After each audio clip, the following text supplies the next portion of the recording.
Finally, I speak about what's called the jewel of the Archdiocese. I've been speaking of these jewels in different ways because we take it for granted. When you have too many precious things with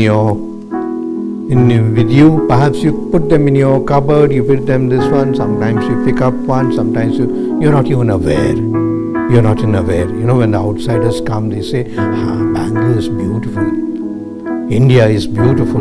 Your Taj Mahal has no comparison. Your rivers are so calm. So many things that they say, which we don't realize because they are with us.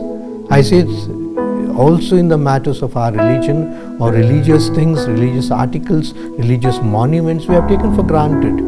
I call them jewels, and I have been expressing each jewel every week, and this time I take what's called the St. Peter's Pontifical Seminary that is in Malleshwaram. I consider it's a very special jewel of the Archdiocese.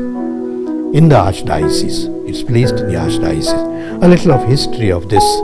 It was started in 1778 by the MEP fathers who that time evangelized almost the whole of South India, the Madras part, the Telangana, Andhra part, and also the Karnataka area. So these missionaries who came from France, there were hundreds of them who went all over India, all over the different parts of India, and evangelized the people. And so they said that perhaps there will be a time when the missionaries may not be able to come. They had that foresight. So let us start a seminary for for South India, and they started what's called the St. Joseph Seminary in Pondicherry in the year 1774.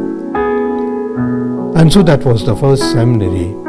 After many years, after about 50-60 years, the seminary was growing beautifully and more students were coming, but then they could not increase for certain reasons. They may not have been able to increase the rooms and the occupation and also the climate and the other things. They took it for granted, and the MEP fathers were also what's called the Mysore mission.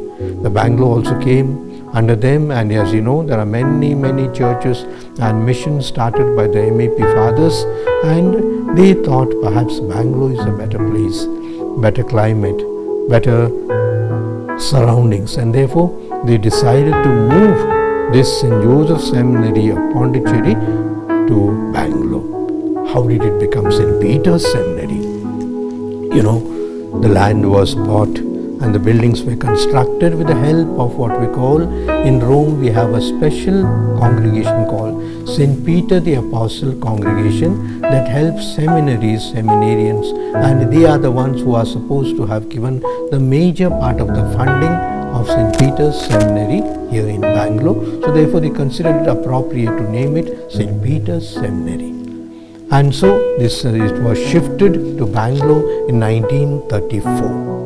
From then onwards, the French fathers were also teaching and perhaps proclaiming the gospel in Bangalore, and Bangalore was considered most appropriate, and the seminary also enjoyed its patronage in the Archdiocese of Bangalore. Our first Archbishop Thomas Pathukumari, knowing the importance of this seminary, he said it still could be developed, and he put up the new building of theology that is called in 1962. It was completed in 1966, and for the inauguration, the prefect of the congregation of the missions came all the way from Rome here, and his name was Cardinal Agachianin, and he, along with the other bishops and the priest, blessed the building, what's called St. Peter's Theology Section. And so St. Peter's Seminary, I consider it's a jewel because you can imagine about 2,000 priests have come out of this seminary who are all over India, perhaps even abroad. Many of them are bishops. I am told about 35 of the priests who studied here have become the bishops in different places. And even now it continues.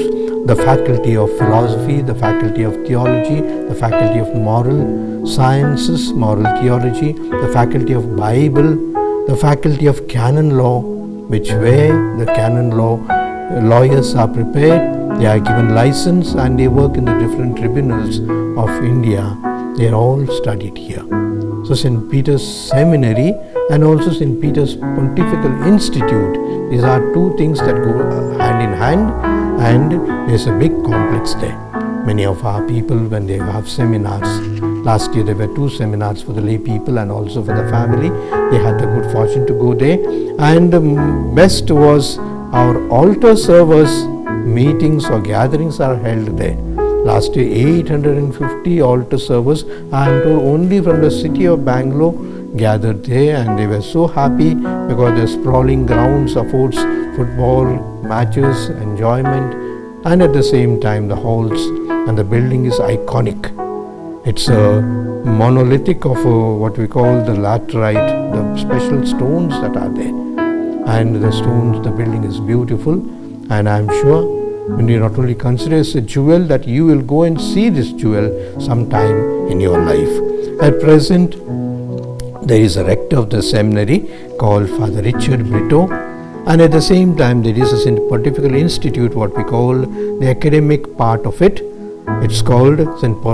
Peter's Pontifical Institute, and they have a president there, Father Lawrence by name. So both these are stalwarts, and along with so many other fathers, there is still one French father of the MAP father still living, and he's almost 90 and above, but considered the doyen, the master, and the captain of the ship, as it were, in St. Peter's.